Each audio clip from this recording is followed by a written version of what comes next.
Chapter 15. This is a fun one. You probably know lots of the stories. I think the biggest theme from this chapter is lost, found, celebration. Let's jump into it. 3 main parables that Jesus shares.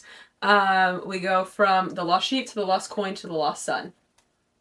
Anyways, okay, so it starts off with Jesus is sitting with sinners and tax collectors, and the Pharisees and teachers of the law muttered, "The man welcomes sinners and eats with them." So Jesus is hanging out with those less than people that the Pharisees think are less than, but not necessarily to Jesus, because the Pharisees make this comment, and so Jesus's response is, a man has 100 sheep and he loses one. What does he do? He goes and finds the one. And then he celebrates with his friends because, I have found my lost sheep. And one of the things that we were talking about in that is, we've all, felt like, oh, I was the one, Jesus rescued me, I was the one. Why worry about the one? We're all, in our brain, the selfish mentality of, okay, well, he loves me. Well, yes, he does. But he left the 99. Because we know that predators aren't going to hunt the sheep in a pack. They're going to hunt the individual one, or the few, because they can overpower the sheep, which would be the prey, easier. And so it's I'm going to go after the one that's going to be more vulnerable and bring them back. And so, yeah, that was a fun thing. We also kind of got into a tangent about how wolves can wear sheep's clothing, but that doesn't apply to this. But it was fun. Just be careful who you're letting influence you. One of the things one of our friends said was, Jesus literally picks me up and brings me back to the group. And I just thought it was really sweet, because what a great mental image of Jesus picking you up and bringing you back to the center of his presence. Then the parable of the lost coin. So this woman has lost her coin and she's looking for it. And one of the friends that read it, in their translation, it says, she looked everywhere for it. And their response was, do we look everywhere for Jesus? If you don't, maybe add that to your daily routine of where did I see Jesus today? Did I see Jesus, because he's there. He's in our lives on a consistent basis, but do we pay attention to him? Do we look everywhere for him? But she lights a lamp, she cleans the whole house, she finally finds it, and then she calls her friends and is like, hey, celebrate with me, for I have found my coin. Jesus says, in the same way, there is much rejoicing in the presence of angels of God over one sinner who repents. One sinner who repents. It's just an act of repentance. And then we get into the parable of the prodigal son, which kind of has 2 parts to it. But I just want to draw your attention to, the first one is a sheep. It doesn't really know that it's walking away. We love sheep, but they're kind of stupid. They're very... But they're creatures, they're herd creatures, so they stick with a herd. So, there's kind of the element of, okay, it walked away. And then we get to the coin, the coin can't pick itself up and move itself away. So either she left it somewhere, it got dropped, whatever. But the coin can't do anything to get back to the group. The sheep can do something to get back to the group, but it's probably just out there eating because it's consuming itself with its food. And then the prodigal son literally looks at his dad and goes, I wish you were dead. Give me all of my money, I'm gone. That's harsh. That's a cultural context thing that we've applied over the years, is because he's give me my inheritance, and so it's well, when you're asking for your inheritance, it's basically saying, I wish you were dead, because now I'm taking everything that's mine. That's of yours. And the dad lets him. First of all, the dad lets him. That's... I don't know that I would do that to my kid. I would have just been no, nothing's yours now. Get out. But anyways, this dad lets him go. And he lets him go do the things. And then he spends it on wild living. And ends up broke. Probably really brokenhearted. From the elements, because everything is probably surface level stuff that doesn't fill your soul. And he's in with the pigs, feeding pigs, and he wants to eat their food because he's so hungry. Now, the ironic part is pigs are not kosher to Jews, and so Jesus sharing that is like, not only is it repulsive, but it's like intensified repulsive, and how dare you put him with pigs, and how dare he even consider eating the pig food, like, oh. And so he gets the concept of like, I could go home and I can just be a hired hand for my dad, like I don't even deserve to be called son anymore.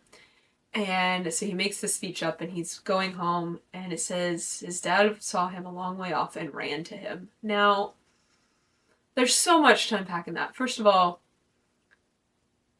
the son had already judged himself for, like, in his dad's position. Like, I don't deserve to be a son anymore, so I'm going to go back as a hired help, and I'm going to apologize. How often do we have this image of how we think God will respond to us? And we think he won't love us because of what we've done. Yeah, that one hurts.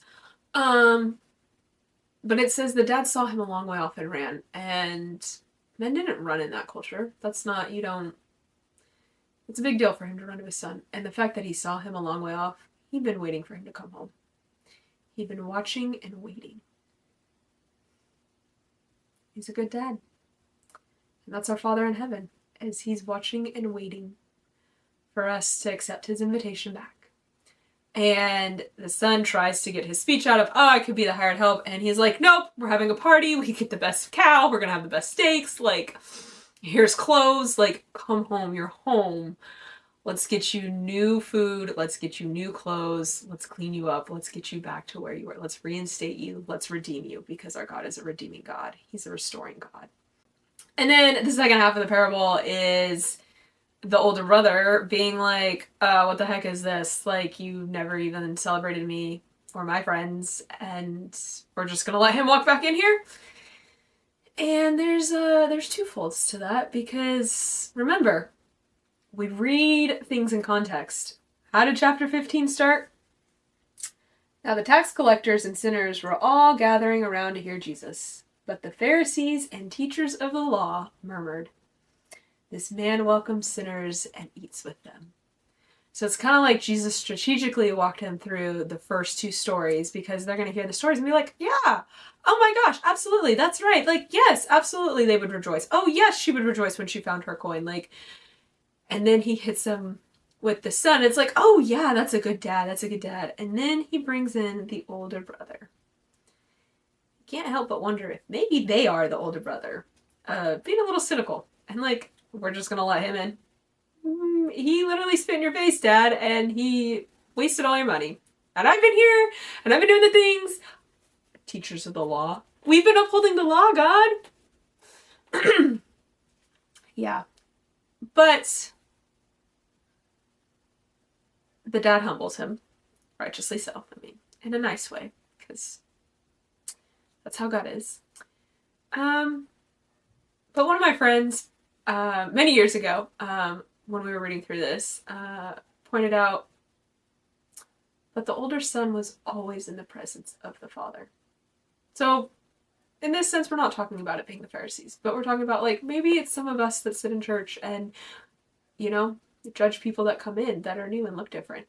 And it's like, no, you've had the gift of being with the Father the whole time. Like, don't take that for granted. And don't get prideful because of that. Stay humble. Stay humble in your walk with the Lord. But enjoy your time sitting in his presence. So, that's chapter 15. Love 15. Just because there's so much there and you can just keep unpacking and unpacking. But yeah, definitely this theme of there's something that was lost, then it was found, and then it was celebrated. And it goes back to everybody has got the invitation. And maybe the sinners and the tax collectors aren't as lost as we think they are. Maybe there's a chance that we need to put a mirror in front of ourselves and say, ooh, is my relationship bigger than my religion, or is my religion bigger than my relationship with God? Something that really stood out to some of our friends when we were reading through this is the last two verses. My son, the father said, you were always with me, and everything I have is yours. But we had to celebrate and be glad because this brother of yours was dead and is alive again. He was lost and is found. And so, when you have that like pivotal turning moment with Jesus of realizing, like, I had been living a life of death, and now I'm living a life of full life, that is something to celebrate because only God could do that and turn that around.